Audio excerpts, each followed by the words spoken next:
firage, oh, y'a firage. C'est les gâtements, Prince TV. Bonjour, chers abonnés, auditeurs et téléspectateurs de Prince TV. Le monde du showbiz ivoirien est malheureusement frappé par un deuil une fois de plus. Il aura lutté de toutes ses forces contre ce mal pernicieux qui le rongeait et qui malheureusement a fini par l'emporter ce lundi 13 décembre 2021.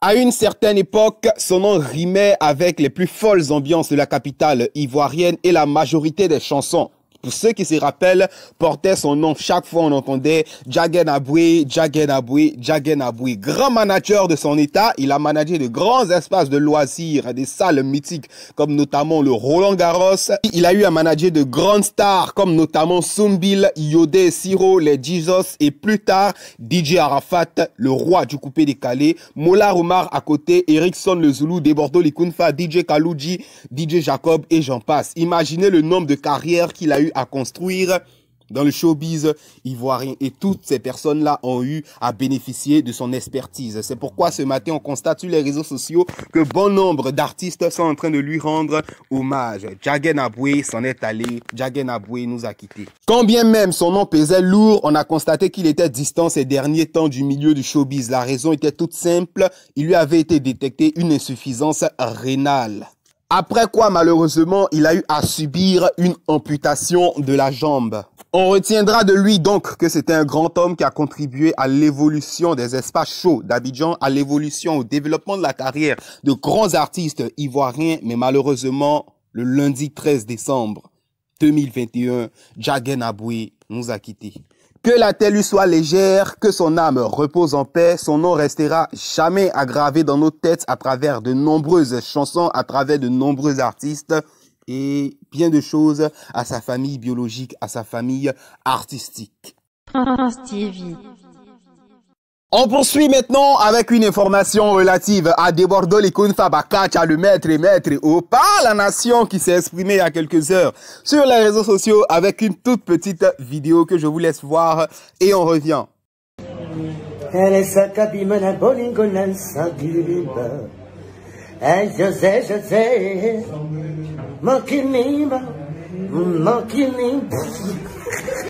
En clair, Debordo Likunfa réclame un featuring avec José Priscille pour le compte de son album Apogée. Imaginez déjà le niveau des voix, imaginez déjà le rendu musical, imaginez déjà le clip et trop de choses. Perso, je suis impatient que ça se fasse.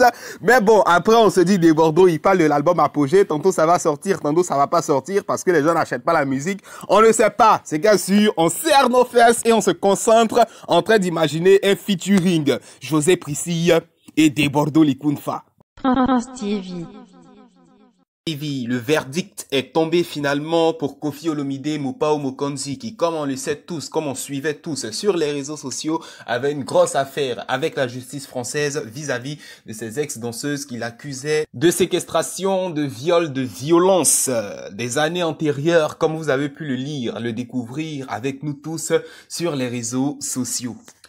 Telle une épée de Damoclès, une grosse peine planait sur la tête de Koffi Olomide et finalement, on vient de l'apprendre il y a quelques minutes seulement, Koffi Olomide a été relaxé par la justice française de toutes les agressions sexuelles prononcées contre lui au bénéfice du doute. Par contre, il est quand même condamné à 18 mois d'emprisonnement avec sursis probatoire sur 3 ans pour avoir séquestré ces danseuses lors des tournées européennes. Alors, pour ceux qui ne maîtrisent pas bien les termes de droit, je vous explique en français terre à terre ce que ça veut dire. Koffi était poursuivi pour séquestration de ces danseuses et en même temps, violence, agression sexuelle, on va dire viol directement.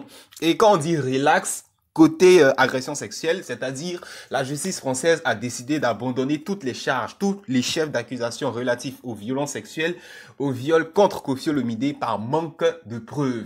Mais aussi parce qu'il lui a été accordé le bénéfice du doute. Ça veut dire c'est pas clair, c'est flou. Par contre, il prend une peine pour la séquestration parce que c'est avéré. On dira que il faisait ça pour ne pas que les danseuses s'enfuient, comme c'est le cas pour le moment pour un artiste congolais que vous connaissez tous et dont l'histoire est sur les réseaux sociaux, Fabregas. Donc, Voilà. Pour couronner le tout, la présidente de la 7e chambre correctionnelle de la cour d'appel de Versailles évoquait que, quand elle étudiait le dossier des plaignantes des ex-danseuses de Koffi Olomidé, on constatait des déclarations évolutives et qui malheureusement parfois étaient contradictoires. Pour dire clairement, on sentait qu'elles étaient en train de mentir un tant soit peu ou de modifier leur version des faits. Contre Koffi Olomidé, ça sentait un peu la douille, donc c'est tout ça qui a joué en la faveur de Koffi Olomidé, Mopao Mokonzi. Donc, retenez que Koffi Olomidé n'ira pas en prison, il a finalement été relaxé vis-à-vis des accusations pour agression sexuelle, mais il est quand même un peu reconnu coupable pour séquestration, mais il ne fera pas la prison, c'est un sursis probatoire. En fait, la justice le guette, dès qu'il y a un petit souci relatif aux séquestrations, au viol, ils vont venir le chercher. Mais clairement, le grand Mopao reste en liberté. C'est le dernier mot qu'il faut retenir. Prince TV. T'es pas ton meilleur ami. Est-ce que DJ Arafat te manque aujourd'hui? Ouais, beaucoup. Beaucoup, beaucoup, beaucoup. À quel point? Au point où, tu vois, quand je compose une chanson, avant, quand j'étais en studio, j'ai composé mes chansons en fonction de lui, en fait, tu vois. Ah. En fonction des sons que lui, il annonce et tout. Ah, il va sortir un son la semaine prochaine, ok. Ça attend de voir, tu vois. C'était un challenger. Voilà, c'était un challenge, lui et moi. Et en plus, on s'appelait, tu vois, quand il voyait les extraits de mes chansons qui arrivent, il m'appelait. Attends, c'est quoi tu veux pas là? Hé, c'est mauvais, bon, ok. Et tu sors ça quand? Je sors le 19. Oh, ok, attends-toi à moi le 20. Et c'était comme ça en fait, tu vois. À chaque fois que lui aussi sort une chanson, je dis bon, attends-toi à moi le 23. Donc c'était une rivalité saine, hein, ce qui se passait entre vous. Oui, c'était une concurrence. À la base, c'était une concurrence. À la base, mais après ça a dégénéré, non? Ouais. C'est devenu autre chose, on est d'accord. Ouais. Est-ce qu'il y a des regrets que tu as le concernant? Le concernant? Ouais. Je dirais que le regret que j'ai eu, c'est de ne pas avoir serré sa main le plus tôt possible parce qu'il a tenté de se réconcilier avec moi. J'ai pas répondu parce que je me disais qu'il était pas sincère en fait, tu vois. Parce que plusieurs fois on l'a fait, après on s'est réconcilié aujourd'hui, demain il répond les mêmes choses. Donc à un moment, moi j'étais passé à autre chose, je voulais même plus entendre parler de lui, tu vois. Mais une fois, il m'a écrit, j'ai senti qu'il était sincère, tu vois.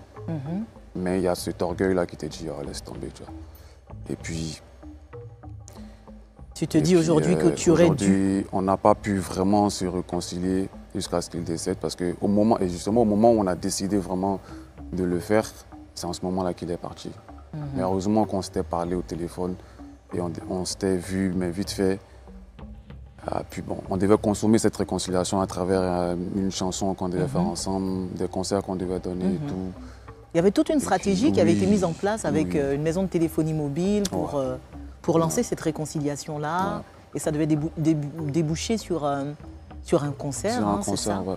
Et ça n'a pas pu se faire. Ça n'a pas pu se faire, il est décédé. Ça, c'était vraiment un gros regret, quoi. Qu'est-ce que tu réponds à ceux qui disent, ou qui disaient en tout cas à l'époque, que tu étais jaloux de la popularité de DJ Arafat? Jamais, j'ai jamais été jaloux de sa popularité. Au contraire, c'était quelqu'un que moi j'aimais beaucoup. Et ça, je lui ai jamais caché. À l'école, je le suivais partout où il faisait ses animations parce que lui, il était DJ à la base. Moi, je partais à l'école. Hein. Et puis, je le suivais. J'ai toujours été fan de ce qu'il fait, tu vois. Donc, ça peut pas être de la jalousie.